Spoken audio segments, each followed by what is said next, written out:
Olá, tudo bem com você?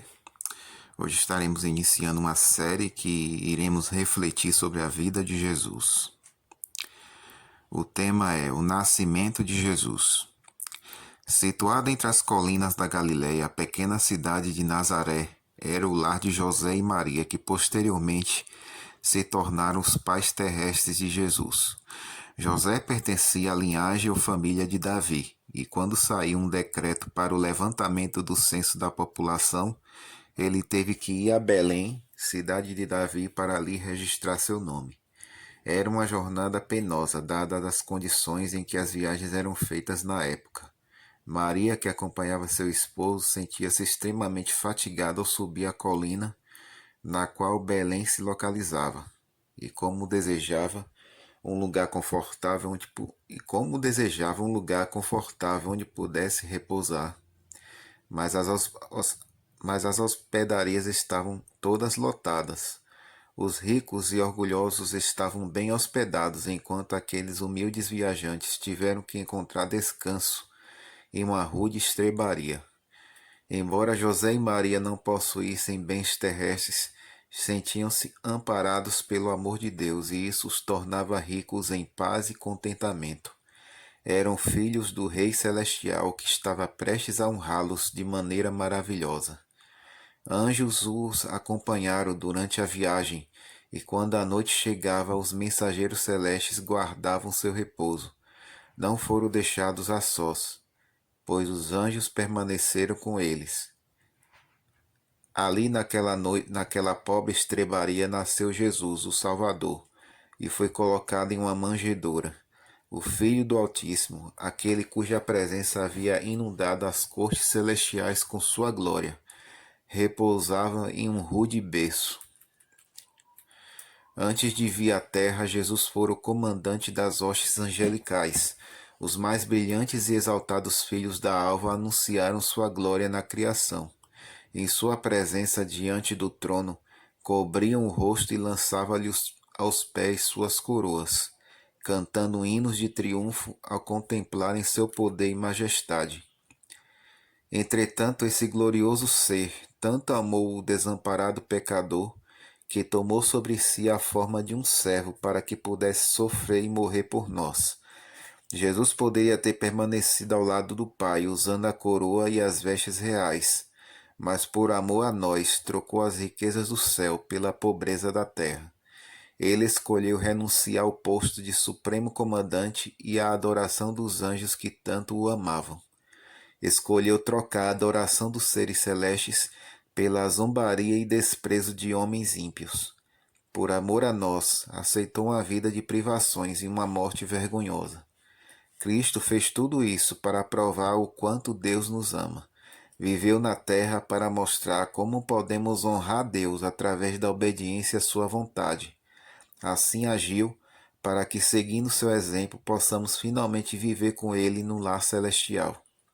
Os sacerdotes e príncipes judeus não estavam preparados para receber Jesus. Sabiam que o Salvador viria em breve, mas esperavam que viessem como um rei poderoso que traria poder e riqueza para a nação. Eram por demais orgulhosos para aceitar o Messias como um bebê indefeso. Por isso, quando Jesus nasceu, Deus não lhes revelou o grande acontecimento, mas enviou as novas de grande alegria a alguns pastores que guardavam seus rebanhos nas colinas de Belém. Eram homens piedosos e, enquanto cuidavam das ovelhas, conversavam a respeito do Salvador prometido e oravam tão sinceramente por sua vinda, que Deus enviou-lhes brilhantes mensageiros desde o seu trono de luz, para lhes contar a respeito das boas novas. E o anjo do Senhor desceu aonde eles estavam, e a glória do Senhor brilhou ao redor deles, e ficaram tomados de grande temor.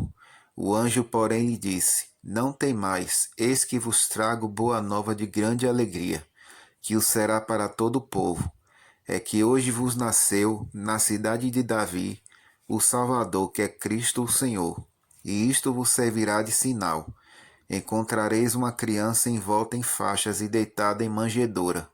E subitamente apareceu com o anjo uma multidão da milícia celestial louvando a Deus e dizendo: Glória a Deus nas maiores alturas e paz na terra entre os homens a quem ele quer o bem. E ausentando-se deles os anjos para o céu, diziam os pastores uns aos outros: Vamos até Belém e vejamos os acontecimentos que o Senhor nos deu a conhecer. Foram apressadamente e acharam Maria e José e a criança deitada na manjedoura. E vendo-o, divulgaram o que lhes tinha sido dito a respeito deste menino. Todos os que ouviram se admiraram das coisas referidas pelos pastores. Maria, porém, guardava todas essas palavras, meditando-as no coração. Isso está em Lucas 2, versos 9 até o 19. Jesus apresentado no templo. José e Maria eram judeus e seguiam os costumes de sua nação. Quando Jesus completou 6 semanas de idade, foi apresentado ao Senhor no templo de Jerusalém. Essa prática estava de acordo com a lei que Deus havia dado a Israel, e Jesus devia ser obediente em tudo. Assim, o próprio Filho de Deus, o Príncipe do céu, por seu exemplo, ensina-nos que devemos obedecer. Apenas o primogênito de cada família devia ser apresentado no templo. Essa cerimônia era para lembrar continuamente um evento que havia ocorrido em um passado distante. Quando os filhos de Israel eram escravos no Egito, o Senhor enviou Moisés para libertá-los. Ele ordenou que Moisés fosse à presença de Faraó, rei do Egito, e dissesse: Assim diz o Senhor: Israel é meu filho, meu primogênito. Deixa ir meu filho para que me sirva, mas se recusares deixá-lo ir, eis que matarei teu filho, teu primogênito. Êxodo 4, versos 22 e 23. Moisés levou ao rei esta mensagem, mas a resposta de Faraó foi: Quem é o Senhor para que lhe ouça eu a voz e deixe ir a Israel? Não conheço o Senhor, nem tampouco deixarei ir a Israel. Êxodo 5, verso 2. Então o Senhor enviou terríveis pragas sobre os egípcios. A última delas foi a morte do primogênito de cada família, desde o filho do rei até o do mais pobre que habitava na região.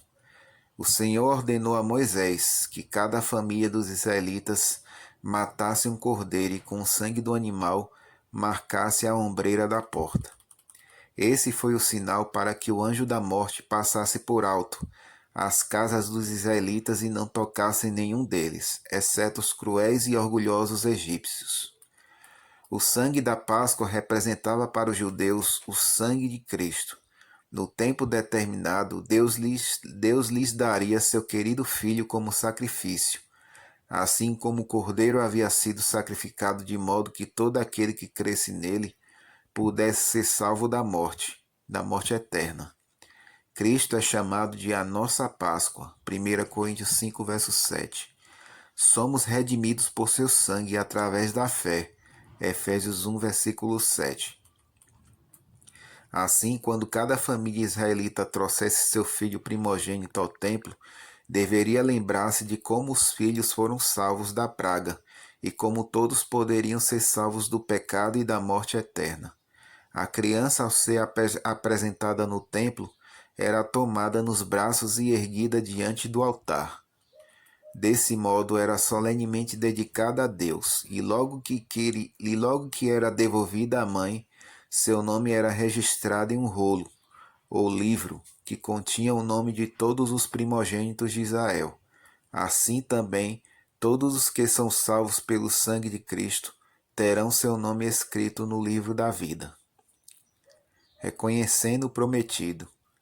José e Maria trouxeram Jesus ao sacerdote, conforme requeria a lei.